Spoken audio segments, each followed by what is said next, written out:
कल जिस तरह से संबित पात्रा के ज़रिए बहस के दौरान जो पूरा मामला सामने आया मुकाबले में आज तक के स्टूडियो में, उसके बाद से एक बहस शुरू हो गई है कि उस स्टूडियो में क्या हो रहा है। और ख़ासतौर से संबित पात्रा को चारों तरफ से घेरा जा रहा है। सोशल मीडिया पर कोहराम मचा हुआ है संबित पात्रा को लेकर। कांग्रेस के जितने भी नेता हैं वो संबित पात्रा के ऊपर तरह तरह के आरोप लगा रहे हैं। इसी पूरी कड़ी में सबसे पहले मैं आपको सुनवाना चाहूँगा उस डॉक्टर का वो बयान जहाँ पर लेकर जाया गया था राजीव त्यागी जी को, और उन्होंने जो वजह बताई थी वो आप सबसे पहले सुनिए, उसके बाद आगे बात करेंगे। राजीव त्यागी जी लाइव डिबेट में थे अपने घर पर, और डिबेट करते करते सडनली कोलैप्स हो गए। तो उनके फैमिली मेंबर्स ने देखा कि अनकॉन्शियस है। उन्होंने वहां पे कुछ कार्डियक मसाज दिया, सीपीआर किया, और वो हमारे पास अराउंड 6:30 आए।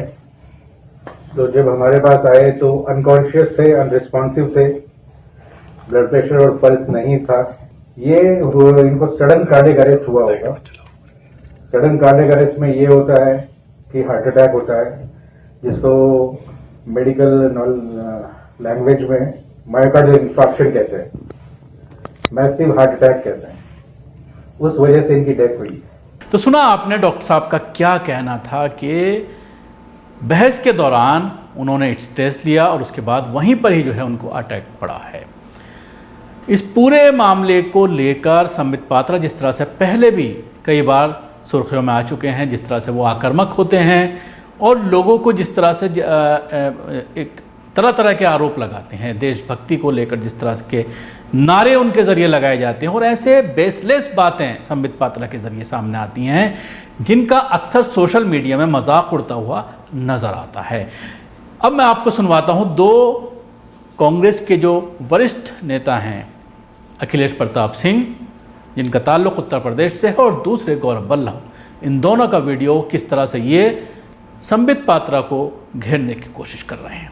साथियों, सबसे पहले तो डिबेट का टाइटल ऐसा चुना जाता है जिससे समाज में बंटवारा हो सके, जिसमें भाई से भाई को लड़वाया जा सके, जिससे समाज के बीच में वैमनस्य पैदा हो सके। उस टाइटल में बिना डिबेट के ही सत्ताधारी दल को विजयी घोषित कर दिया जाता है। उसके पश्चात जैसे ही डिबेट चालू होती है तो सारे सवाल कांग्रेसी प्रवक्ता से पूछे जाते हैं, जो 6 साल से अधिक समय से देश में राज चल कर रहे हैं। उनके लिए कोई सवाल नहीं होता है। जब सत्ताधारी दल के लोग हमारे ऊपर ओछी टिप्पणियां करते हैं, हमें गाली देते हैं, हमारे माता पिता के लिए ओछी बातें कहते हैं, हमारे शीर्ष नेतृत्व के लिए ओछी बातें कहते हैं, हमारे धर्म के लिए ओछा बोलते हैं, हमारे पहनावे पे ओछी बातें करते हैं, हमारे सिर पे लगे हुए तिलक के लिए ओछी बातें करते हैं, उनको कोई नहीं रोकता है। पहली बात तो हमें वापस जवाब देने का समय ही नहीं, पर्याप्त समय ही नहीं दिया जाता है, और अगर पर्याप्त समय दे दिया जाता है तो हमारी आवाज को धीमे कर दिया जाता है। अगर आवाज धीमे नहीं की जाती है तो अचानक से ब्रेक लेने का याद आ जाता है। अगर ब्रेक नहीं लेते हैं तो तकनीकी कारणों से हमारे से संपर्क टूट जाता है। क्या इन सब चीजों के लिए हमारे पुरखों ने आजादी की लड़ाई लड़ी थी? क्या इसके लिए हमारे पुरखों ने हमको हमारा संविधान दिया था? आप सोचिएगा साथियों। फिर एक कांग्रेसी प्रवक्ता के सामने डिबेट में 3 से 4 घोषित अघोषित प्रवक्ताओं को बैठा दिया जाता है। एक प्रवक्ता भारतीय जनता पार्टी के रूप में, एक प्रवक्ता आरएसएस के प्रवक्ता के रूप में, एक प्रवक्ता इंडिपेंडेंट एक्सपर्ट, जो इंडिपेंडेंट एक्सपर्ट नहीं होता है वो भाजपा का कई मायनों में सदस्य निकलता है। क्या ये डिबेट का स्तर है? क्या इसके लिए हम डिबेट करने जाते हैं? मैं आपसे पूछता हूं, पिछले 15 से 20 दिनों में क्या आपने कोई प्राइम टाइम डिबेट देखी राष्ट्रीय शिक्षा नीति पर? मैं आपसे पूछता हूं, पिछले 15 से 20 दिनों पे क्या आपने जो एनवायरमेंटल लॉज में जो फेरबदल करने का प्रयास किया जा रहा है उसके ऊपर कोई डिबेट देखी? आपका उत्तर होगा नहीं। गोदी मीडिया के स्टूडियो में रोजाना जिस प्रकार से जहर उगला जा रहा था, उसी की परिणति है कि हमारे एक ऊर्जावान प्रवक्ता राजीव त्यागी जी का देहांत हो गया। हम उन्हें विनम्र श्रद्धांजलि देते हैं। हम उन्हें भूल नहीं सकते कि किन परिस्थितियों में उनकी जान गई, और उनके जो जिम्मेदार ये चैनल्स हैं, ये जहर उगलने वाले एंकर्स हैं, ये जहर और नफरत फैलाने वाले भाजपा और आरएसएस के प्रवक्ता हैं, इन पे अब नकेल लगाने, रोक लगाने की आवश्यकता हो गई है। ये समाचार न दे करके बीजेपी के एजेंडा चलाते हैं। ये समाज में नफरत, हिंसा, कट्टरता, द्वेष, बेमनस, गुस्सा दिलाने का कार्य कर रहे हैं। इस पे तत्काल अब रोक लगाने की आवश्यकता आ गई है।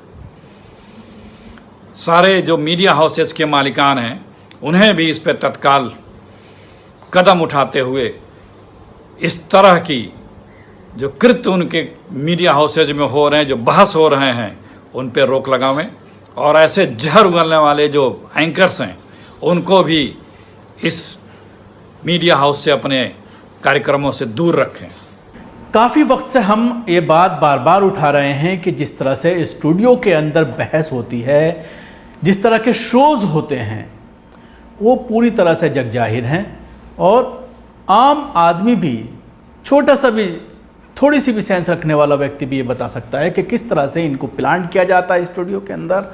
और एक ही मुद्दे पर तमाम बड़े चैनल्स में एक ही बहस चल रही होती है, तकरीबन एक से गेस्ट होते हैं, टाइम थोड़ा सा अलग होता है, कोई आगे होती है कोई पीछे, लेकिन एक सी बहस चल रही होती हैं, आरोप एक से होते हैं, जिससे ये पूरी तरह से जाहिर होता है कि कुछ एजेंडा पहले से तय किया हुआ है और उसके ऊपर बहस चल रही है। कल जिस तरह से बेंगलुरु का मामला सामने आया, उसमें जिस तरह से तौहीन रिसालत को लेकर वहाँ पर हंगामा हुआ, लेकिन सवाल ये पैदा होता है कि ये हंगामा वहाँ तक क्यों पहुँचा। अगर शुरू में ही पुलिस ने एफआईआर दर्ज कर ली होती, जिसके ऊपर आरोप लगाया जा रहा था, उसको पुलिस स्टेशन लेकर आई होता, पूछताछ की गई होती, उसके खिलाफ कानूनी कार्रवाई शुरू की गई होती, तो शायद भीड़ उग्र ना होती और जो हालात हुए हैं वो नहीं होते। लेकिन स्टूडियो में कल आपने देखा होगा कि इस पूरे मामले को लेकर तमामी स्टूडियो में मुसलमानों को घेरने की कोशिश की गई, और जिस तरह से इस बहस के दौरान राजीव त्यागी के ऊपर आरोप लगाए गए, उनको जिस तरह से मजहबी